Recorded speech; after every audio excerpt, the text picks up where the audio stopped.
আসসালামু আলাইকুম, নিপা আহমেদ ব্লগে সবাইকে স্বাগত জানাচ্ছি নতুন আরও একটি রেসিপি দেখার জন্য। আর আজকে আমি আপনাদের সাথে শেয়ার করব অসম্ভব মজার অসাধারণ স্বাদের কাঁঠালের বিচি দিয়ে কোয়েল পাখির মাংস রেসিপি। আশা করছি ইনশাআল্লাহ আপনাদের কাছে অনেক বেশি ভালো লাগবে। তো যাই হোক, কাঁঠালের বিচি আমরা বিভিন্নভাবেই রান্না করে খেয়ে থাকি। অনেকে দেখা যায় ভর্তা করে খায়, মাছ দিয়ে রান্না করে খায়, তবে মাংস দিয়ে রান্না করলে অনেক বেশি মজা হয়। তো এই তো আমি কোয়েল পাখি রান্না করে আপনাদের সাথে আজকের রেসিপিটি শেয়ার করব। আপনারা চাইলে গরুর মাংস, মুরগির মাংস, কবুতরের মাংস, যে কোনো মাংস দিয়েই কাঁঠালের বিচি রান্না করে খেয়ে দেখতে পারেন, অসম্ভব মজা হয়। যারা খেয়েছেন তারা তো জানেনই, আর যারা এখনও খান নাই তারা একবার হলেও ট্রাই করবেন। আর কথা না বাড়িয়ে চলুন চলে যাই মূল রেসিপিতে। তো এই তো এখানে আমি নিয়েছি কোয়েল পাখি আর হচ্ছে এই তো কাঁঠালের বিচি। আমি খোসাটা ছাড়িয়ে নিয়েছি, এরপর হচ্ছে এই তো পানি দিয়ে ভিজিয়ে রেখেছি। এতে করে দেখা যাবে কিছুক্ষণ একটু ডলা দিলে কাঁঠালের উপরের বিচির যে লালচে একটা চামড়া থাকে এটা উঠে যাবে। তো আমার কাছে যেহেতু এখানে পাটা ছিল না, তো আমি চেষ্টা করেছি একটু পরিষ্কার করে নেওয়ার জন্য। তো হাঁড়ি পাতিল মাজা যে মাজুনি থাকে তারের জালি, ওটা দিয়েই একটু ডলে নিয়েছি, পরিষ্কার করে নিয়েছি যতটুকু সম্ভব পেরেছি। তো আর অফ ক্যামেরাতে আমি কোয়েল পাখিগুলো কেটে ধুয়ে পরিষ্কার করে নিয়েছি। আর এই এদিকে আমি রান্নাটা বসিয়ে দিয়েছি। এই তো প্রথমে আমি রান্না রেগুলার তেল দিয়ে দিয়েছি, যে যে তেলটা খেতে পছন্দ করেন সেটাই দিয়ে দিবেন। তো তেল দেওয়ার পর হচ্ছে গরম মশলা দিয়ে দিলাম, গোটা গরম মশলা, তেজপাতা, এলাচ, দারচিনি আর হচ্ছে দিয়েছি 2-3টা লবঙ্গ। তারপর এই তো দিয়ে দিলাম এখানে পেঁয়াজ কুচি। তো অবশ্যই পেঁয়াজের পরিমাণটা একটু বাড়িয়ে দেওয়ার চেষ্টা করবেন, এতে করে খেতে অনেক বেশি মজা হবে। তো এই তো এখানে দিয়ে দিলাম আরও কয়েকটা কাঁচামরিচ ফালি। তো এরপর হচ্ছে কিছু সময় আমি একটু ভেজে নিই। আর বাংলাদেশে যারা রান্না করেন, লাল পেঁয়াজটা খুব তাড়াতাড়ি দেখা যায় দেশি পেঁয়াজগুলো কালারটা চেঞ্জ হয়ে যায়, তবে এই দেশের পেঁয়াজগুলো কালার চেঞ্জ হতে অনেক বেশি সময় লাগে। তো দেখা যায় এই জন্যই কিছু সময় একটু ভেজে নিয়ে আর হচ্ছে আমি একটু লবণ দিয়ে দিই, এতে করে দেখা যায় খুব তাড়াতাড়ি পেঁয়াজটা সফট হয়ে যায়। তো এই তো আমি পরিমাণ মতো লবণ দিয়ে দিলাম। তো লবণটা দিয়েও আরও কিছু সময় একটু পেঁয়াজের সঙ্গে ভেজে এরপরে এই তো দিয়ে দিয়েছি এখানে আদা রসুনের পেস্ট। তো আমি 4টা কোয়েল পাখি রান্না করব, সেই অনুযায়ী আদা রসুনের পেস্টটা ব্যবহার করছি। আপনারা আপনাদের পরিমাণ অনুযায়ী মশলাটা ব্যবহার করবেন, বাটা মশলা। তো এই তো কিছু সময় আমি তেলের মধ্যে আদা রসুনের পেস্ট ভেজে নিয়েছি কাঁচা গন্ধটা চলে যাওয়া পর্যন্ত। এরপরে হচ্ছে গুঁড়ামরিচ দিয়ে দিলাম, আমি মরিচের গুঁড়া আর হচ্ছে দিয়ে দিয়েছি এখানে হলুদের গুঁড়া। তো হলুদের গুঁড়া, মরিচের গুঁড়া কিছু সময় তেলের মধ্যে ভেজে নিয়েছি, এতে করে দেখা যায় তরকারির কালারটা অনেক বেশি সুন্দর আসে। তো এরপরে দিয়ে দিলাম এখানে পরিমাণ মতো পানি দিয়ে তারপর হচ্ছে দিয়ে দিয়েছি জিরা গুঁড়া আর হচ্ছে ধনিয়া গুঁড়া। জিরা গুঁড়া, ধনিয়া গুঁড়া দিয়ে সামান্য একটু পানি দিয়ে খুব ভালোভাবে মশলাটা কষিয়ে নিব।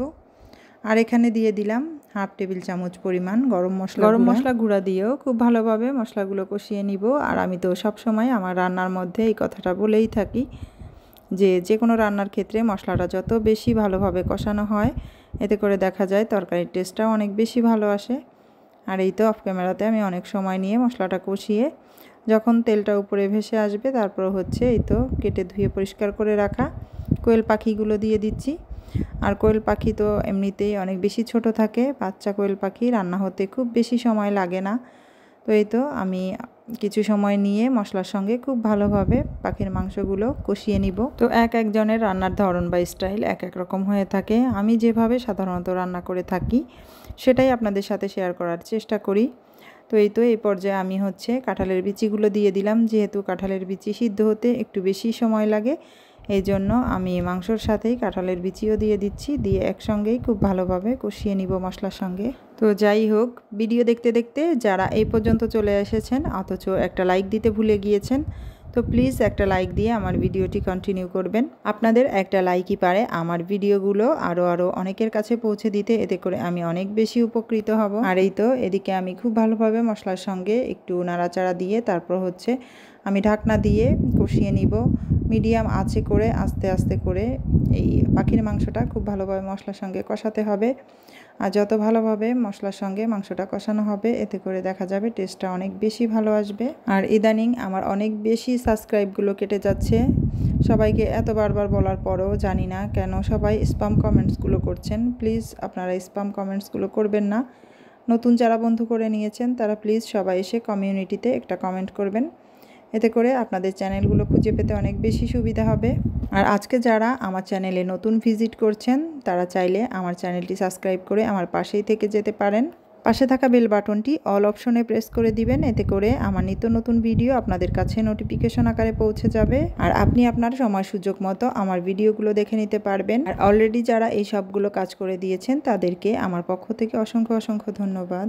তো যাই হোক, এদিকে আমি কাঁঠালের বিচি আর কোয়েল পাখি খুব ভালোভাবে অফ ক্যামেরাতে কষিয়ে নিয়েছি। তারপর হচ্ছে এখানে আমি কিছু দিয়ে দিয়েছি আলু, যেহেতু আমার বাসায় ছোট বাচ্চারা আলু খেতে অনেক বেশি পছন্দ করে, তো আলুটা আমার দিতেই হয়।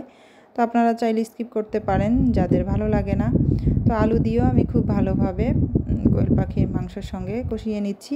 আর এদিকে আমি দিয়ে দিলাম এখানে আরও একটা কুচানো পেঁয়াজ। তো দেখা যাবে এই পেঁয়াজটা লাস্টের দিকে দিলে খেতে অনেক বেশি ভালো লাগে। আর এই তো কুচানো পেঁয়াজগুলো দিয়েও আবারও ভালোভাবে নাড়াচাড়া দিয়ে আমি ঢাকনা দিয়ে অফ ক্যামেরাতে আরও কিছু সময় রান্না করে নিব। আর যেহেতু এখানে পানির পরিমাণ খুবই কম, তো এই জন্যই আমি চুলার তাপমাত্রা মিডিয়াম টু লো হিটে করেই দিয়েছি।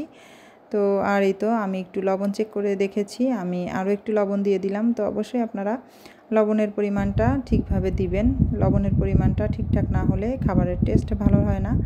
তো এখানে এরপরে হচ্ছে এই তো দিয়ে দিয়েছি এখানে আমি পরিমাণ মতো ঝোলের পানি, যেহেতু কাঁঠালের বিচি দিয়ে রান্না করব। দেখা যাবে একটু ঝোল করে যদি রান্না না করি, এতে করে দেখা যাবে অনেক বেশি শুকনো শুকনো লাগবে, খেতে ভালো লাগবে না। তো এই তো আর লাস্ট দিকে আমি এখানে গরম মশলা গুঁড়া দিয়ে দিলাম আর হচ্ছে টালা জিরা গুঁড়া দিয়ে দিলাম। তো আপনারা আপনাদের ঝোলের পরিমাণটা যে যেমন খেতে পছন্দ করেন তো সেভাবেই পানির পরিমাণটা দিয়ে দিবেন। তো আমি যেভাবে ঝোলের পরিমাণটা রাখবো সেভাবেই পানিটা দিয়ে দিয়েছি, আপনারা আপনাদের পছন্দ অনুযায়ী দিয়ে দিতে পারেন। আর হচ্ছে লাস্টের দিকে আমি এখানে দিয়ে দিলাম কয়েকটা কাঁচামরিচ ফ্লেভারের জন্য, এতে করে দেখা যাবে কাঁচামরিচের ফ্লেভারটা অনেক সুন্দর লাগে খেতে লাস্টের দিকে দিয়ে দিলে। আর এই তো এরই মাঝে খুবই মজাদার লোভনীয় কাঁঠালের বিচি দিয়ে কোয়েল পাখির মাংস রান্না করা হয়ে গিয়েছে। তো এই তো আমার তরকারির ফাইনাল লুক। এখনও তো দেখতেই পাচ্ছেন বুদবুদ উঠছে, এখনও খুব ভালোভাবে ঠান্ডা হয়নি। তো এই তো কিছু সময় ঠান্ডা করে নিয়ে তারপর হচ্ছে আমি একটু সার্ভ করে নিচ্ছি। তো আপনারাও চাইলে এইভাবে পাখির মাংস দিয়ে কাঁঠালের বিচি দিয়ে রান্না করে খেয়ে দেখতে পারেন। মাশাআল্লাহ অনেক বেশি মজা হয়েছিল, যেহেতু আমরা খাওয়ার পরেই ভয়েসটা দিচ্ছি। তো আমি যেভাবে সহজ ও সাধারণভাবে রান্নাগুলো করে থাকি সেগুলোই আপনাদের সাথেও শেয়ার করার চেষ্টা করি। আশা করছি যারা নতুন রাঁধুনি তাদের জন্য একটু হলেও উপকারে আসবে। তো যাই হোক, আজকে আমার এই কাঁঠালের বিচির আর হচ্ছে পাখির মাংস রেসিপিটি আপনাদের কাছে কেমন লেগেছে অবশ্যই কমেন্টস করতে ভুলবেন না। আর ভালো লাগলে অবশ্যই লাইক কমেন্ট শেয়ার করবেন, চ্যানেলটি সাবস্ক্রাইব করে আমার পাশেই থেকে যাবেন। আর আমার কথার মাঝের ভুল ত্রুটিগুলো অবশ্যই সবাই ক্ষমা সুন্দর দৃষ্টিতে দেখবেন। আমার গত ভিডিওতে যারা আমাকে অনেক সুন্দর সুন্দর কমেন্টস করেছেন, আমার পক্ষ থেকে আমার অন্তঃস্থল থেকে সবার জন্য অনেক বেশি দোয়া এবং ভালোবাসা। আপনাদের এমন সুন্দর সুন্দর কমেন্টস আমাকে নতুন নতুন ভিডিও তৈরি করতে অনেক বেশি আগ্রহী করে।